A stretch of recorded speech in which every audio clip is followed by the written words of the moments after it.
Ok, maintenant on part à la rencontre d'un artiste aux multiples facettes puisqu'il chante, il graffe et il peint.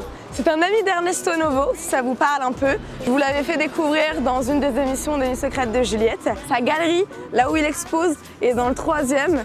Moi je suis totalement tombée amoureuse de ce mec. Venez avec moi, c'est parti.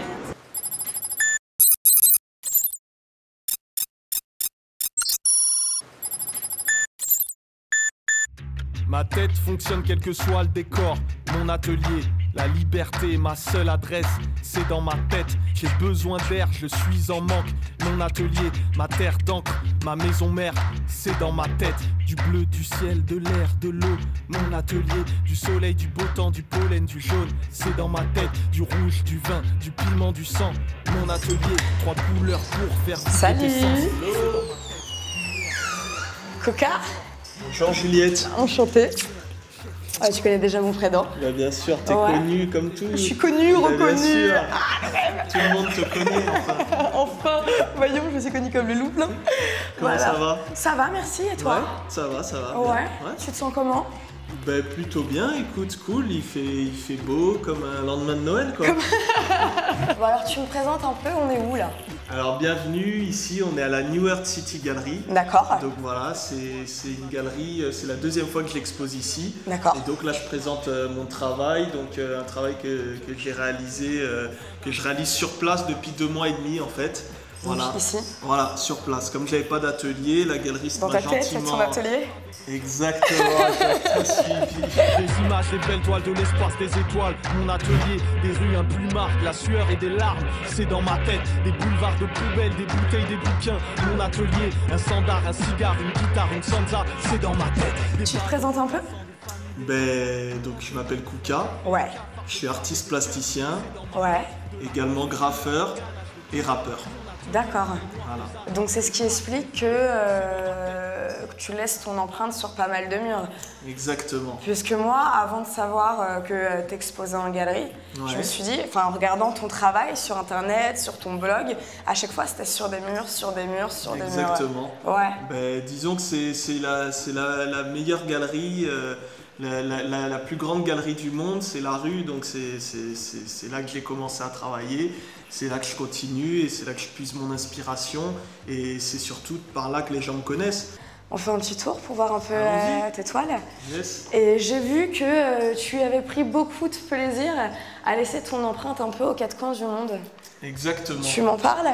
Ben écoute, en fait j'ai commencé le graffiti, j'avais 14-15 ans. Ouais. J'ai commencé d'abord dans ma rue, après dans mon quartier, puis dans la ville, Ouais. et puis en France, Ouais. et puis à un moment En Europe, et puis dans le monde. et dans le monde, quoi. Voilà. J'ai essayé de m'étendre et donc voilà, je pense que pour tous les graffeurs se reconnaîtront là-dedans, mais le voyage c'est essentiel quoi. C'est marquer son empreinte, marquer son territoire quelque part bêtement. Laisser une trace quoi. Laisser une trace. Ouais. Et voilà, et plus on va la laisser loin, plus ça fait plaisir quoi. Tu m'étonnes. Voilà. Et tu as commencé le graphe, donc tu m'as dit à l'âge de 14-15 ans. C'est ça. Comment ça se fait? Qu'est-ce qui t'a poussé à...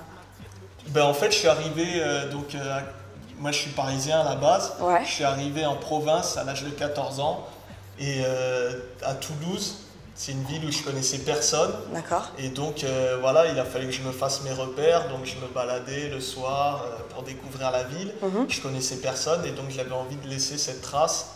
Déjà, j'avais envie de laisser une trace de passage. Et puis j'ai été fasciné, j'ai été tout de suite fasciné par les productions de la True School à l'époque.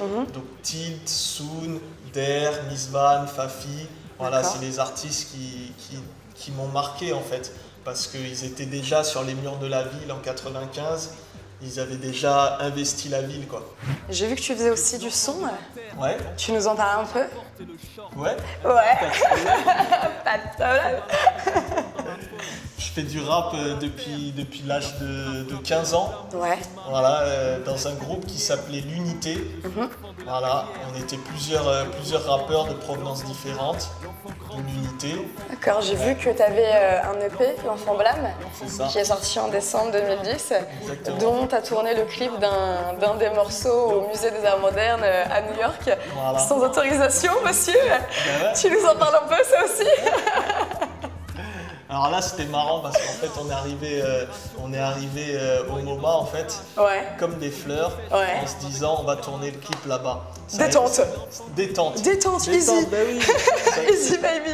Voilà, comme dans la rue, en fait, je travaille avec un réalisateur qui s'appelle Florent Sauze, D'accord. avec qui on travaille depuis longtemps ensemble, et on a l'habitude de tourner comme ça en vandale, quoi. Ouais. Donc on s'est dit le MoMA, voilà, c'est l'univers, on va faire ça là-bas. Et du coup, on est arrivé comme des fleurs, et là, de suite, au bout de 2 minutes, on s'est fait stopper. On nous a dit non, pas de vidéo. Ça va On pas a être dit, possible. mais non, monsieur, on prend des photos, regardez, on pose devant les tableaux et tout. Et dès que le gars avait le dos tourné, on se mettait à rapper. Tac, tac, tac, tac. Donc voilà, dans le clip, ça se voit pas du tout. Ni vu ni connu, je te brouille. Exactement. Mais voilà, on l'a fait dans l'illégalité et en se faisant courser par les vigiles tout le long de la journée, quoi. Des retrouvailles, des sourires, mon atelier, des départs, des oublis, des repères solides, c'est dans ma tête. Paris, ces appartements vides, mon atelier. Paris, ces appartements tristes, c'est dans ma tête. Allume, éclaire, révèle, reflète, mon atelier. Obscur et saturé, je me perds dans les ruelles de ma tête. Comment devient ton inspiration? C'est-à-dire à quel moment t'es le plus propice, toi, à créer, tu vois, à partir dans une sorte de transe artistique? Parce que quand on voit tes tableaux, on se dit qu'il y a bien un moment où tu vois, ça vient à toi comme ça tenant.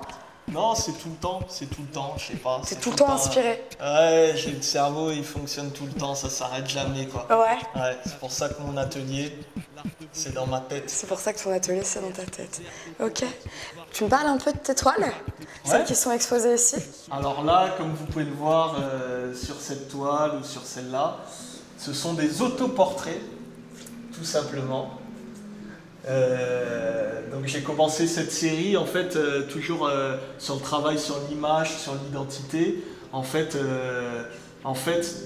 sais, quand on fait un autoportrait, c'est toujours difficile parce que quelque part c'est toujours un masque. Pour donner quelque chose d'encore plus véridique, on va dire, d'encore plus authentique, par-dessus mon propre autoportrait, j'écris des textes de mes chansons qui sont quelque part des autoportraits aussi.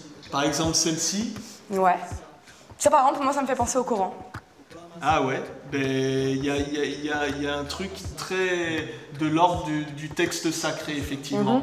Alors encore une fois, c'est le texte d'une de mes chansons. D'accord. Sauf que ce que j'essaie de mettre en valeur, c'est pas forcément les mots ou le sens, mais c'est plutôt justement de sacraliser le texte en le mettant comme ça en forme sur un tableau d'une façon très carrée, et voilà, de montrer un rythme, quelque chose de rythmique, parce que dans le rap, ce qui est important, il y a le sens, mais il y a aussi le flow, le rythme, etc.